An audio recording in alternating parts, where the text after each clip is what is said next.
Mahalaga ang pagkakaroon ng isang plano bago magsimula sa anumang gagawin sa isang trabaho para alam mo kung saan magsisimula at hanggang kailan matatapos ang iyong gagawin.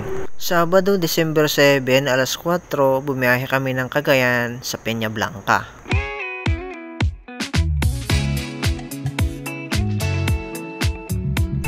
Pagdating namin ng Jadit, sobrang traffic dahil nga under construction yung ating mga daan. At dito na rin kami inabot ng gabi.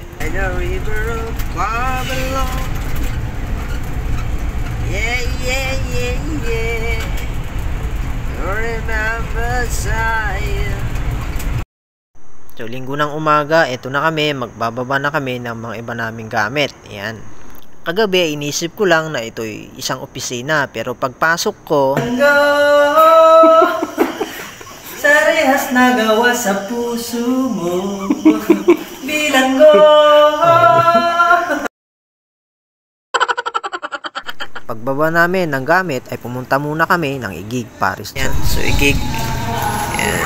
So yun yung simbahan, guys. Ito po yung mga magulang, nandito po yung kanila. Hindi namin alam na ninong pala si Bossing ng binyag. Of course, nakikain kami matan. After that, nag-welding na ako ng mga gagamitin namin bukas na bracket.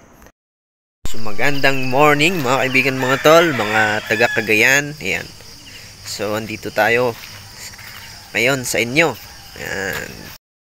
So mamaya guys, mga kaibigan, mga tol, bago kami magsimula ni Bossing na mag-layout ng mga aircon, ikipag-coordinate muna kami kala foreman at mga ibang workers, lalong mga electrician. Bale, meron tayong 3 unit para sa second floor and 2 unit sa ground floor. Sinorvey ko na rin yung mga pwedeng paglagyan ng ating mga outdoor and yung mga dadaanan ng ating copper tube, and then ang isang pinakamahalaga yung drain ng ating aircon. Isa din po kasi ito magiging problema mo pagdating ng araw pag hindi mo inayos yung paglalatag ng ating mga drain. Pagkatapos naman ng ating survey, sinimulan ko na ang paglalagay sa mga indoor bracket. Tinulungan na rin pala ako para mag-assemble ng scaffolding para sa tuntungan para sa pagbubutas ko sa loob ng ceiling. Yung aircon pala sa gitna ay sa ceiling natin padadaanin yung kanyang tubo, mga kaibigan, mga tol. At so ayan na yung ating butas, okay na. At hindi na rin talaga maiwasan ang katulad ng mga to. Dito pala guys ay mailalagay na fire exit, mga kaibigan, mga tol. So kailangan natin mag-adjust din ng ating tubo para pag nilagay nilang fire exit, hindi matatamaan yung ating tubo. Kaya ito na lang yung gagawin natin, mga tol. Ginawa natin, nilubog na lang natin ng konti. And then ayan, nag-bend tayo para hindi matamaan sa may fire exit. Ayan. So yun, mga kaibigan, mga tol. So abang busy naman sila Bossing sa first floor, dito naman kami ni Kuya Freddy sa second floor. Tastas ng wall, pagkatapos tiniktikan. Hinanda na rin namin yung mga tubo na kakailanganin ng ating unit. Nilagyan na rin namin ng mga insulation foam at mga wire para sa communication. Pagkatapos naman nating pagbabalot ay nagtulong-tulong na kami para mailagay ang ating tubo. Pansin nyo na rin kanina medyo mahaba yung tubo. Ito kasi yung para sa gitna na unit natin. Ito pala yung tinatawag na flare nut. Ginagamit to pandugtong ng ating tubo na galing sa outdoor papuntang indoor. Yan.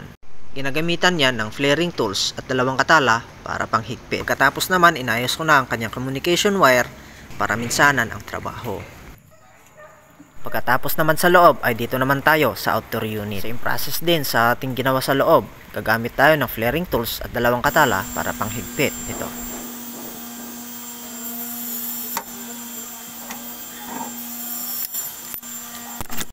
Pagkatapos naman ay magliligtas tayo. Maglalagay tayo ng hangin sa ating nilagay na tubo para masigurado natin na walang leak ang ating mga dugtungan ng ating mga tubo.